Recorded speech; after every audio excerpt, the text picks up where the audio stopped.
Take a look at this chart showing the global economy in the 17th century. That massive 25% slice belongs to a single superpower, the Mughal Empire. They translated that staggering income into stone and marble. Structures like the Taj Mahal stand as physical proof of an empire operating at the absolute peak of global architectural and cultural dominance. Inside the imperial treasury, the scale of material wealth was almost impossible to calculate. The Peacock Throne alone contained more precious jewels than any European treasury, anchored by massive stones like the Koh-i-Noor and the Darya-e-Noor.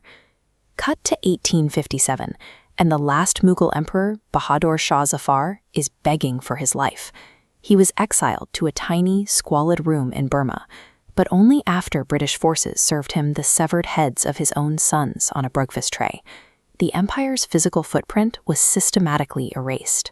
Former imperial strongholds were reduced to bullet-ridden, crumbling walls, patrolled by British soldiers standing over the ruins of a 300-year dynasty. While it's tempting to credit British conquest to superior gunpowder or tactics, the records suggest a more transactional end. The British didn't have to break the Mughal Empire from the outside. They simply bought out a system that had already spent decades hollowing itself out. Every successful state requires a reliable mechanism to transfer power. The Mughals had absolutely none. Their entire unwritten constitution for succession boiled down to a single brutal rule: the throne or the funeral. The moment an aging emperor fell ill, a guaranteed bloodbath followed. Brothers immediately turned their armies against one another, fracturing the state to secure the crown. Take Emperor Aurangzeb. Despite a reputation as a pious dervish, he secured absolute power by imprisoning his father, Shah Jahan, and executing his three brothers. This recurring cycle carried a massive compounded cost. The empire's most brilliant generals and heavily armed soldiers routinely slaughtered each other. By the time the state faced an actual foreign threat, the treasury was drained and the military was exhausted. When power is exclusively secured through family murder, it breeds an inescapable culture of paranoia. Kings feared their sons, ministers plotted against ministers, and elites paralyzed the state.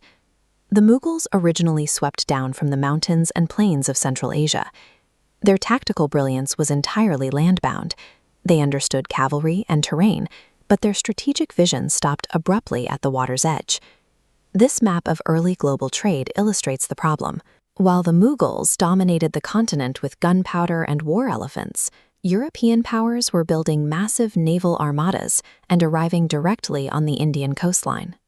In 1615, a British merchant named Thomas Roe appeared in the court of Emperor Jahangir. Believing a small maritime trader posed zero threat to a continental giant, Jahangir carelessly granted him permission to operate in India. Jahangir viewed the East India Company as a simple commercial interest. This was a catastrophic intelligence failure. By granting those first trading rights, he opened a beachhead for a sovereign military corporation that would eventually dismantle his entire lineage. Another fatal miscalculation. Aurangzeb dragged his army south, fighting for 26 years to expand well beyond a sustainable distance from Delhi. While obsessed over the south, the northern administration collapsed. Without central oversight, local lords seized control, and endless campaigns entirely emptied the treasury. When a state goes bankrupt, it stops paying its soldiers.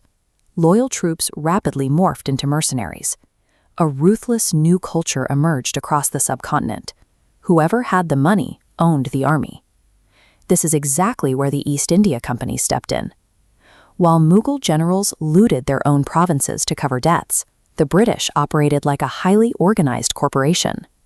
They provided uniforms, steady rations, and guaranteed a salary on the first of every single month. The finest fighters in India, Rajputs, Gorkhas, and Rohilas, enlisted with the British. 90% of the company's military force was made up of native soldiers, trading their autonomy for a reliable paycheck. The British forces didn't have to mount a massive continental invasion to defeat the Mughals. They used superior corporate accounting to buy the empire's own defenses right out from under them.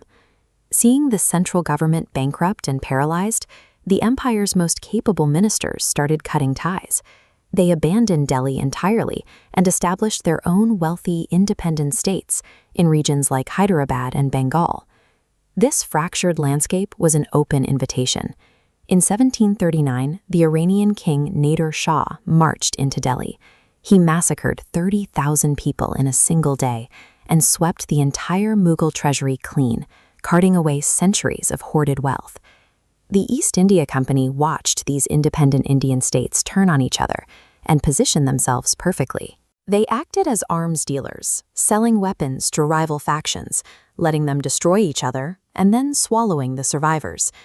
By the time the remaining factions finally united for the 1857 War of Independence, the structural damage was terminal.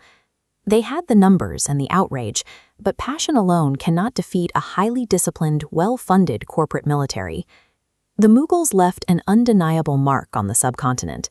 The languages spoken today, the complex cuisine, and the distinct cultural identity of the region are deeply rooted in their 300-year reign. Yet they also left behind a highly destructive institutional inheritance, a condition you might call the Mughal virus. They built a society dependent entirely on charismatic personalities and absolute monarchs, rather than strong, self-sustaining institutions. That specific court culture, where success relies on flattery, personal patronage, and tearing down your political rivals rather than public merit, still heavily infects the political systems of the modern subcontinent. Today, we look at the towering walls of the Red Fort and marvel at the scale of their ambition. It stands as an imposing, hollow shell of an empire that eroded its own foundations. The history of the Mughals leaves us with a stark reality check. Having the world's largest economy and a massive standing army means nothing if your internal systems are designed to fight each other rather than build for the future.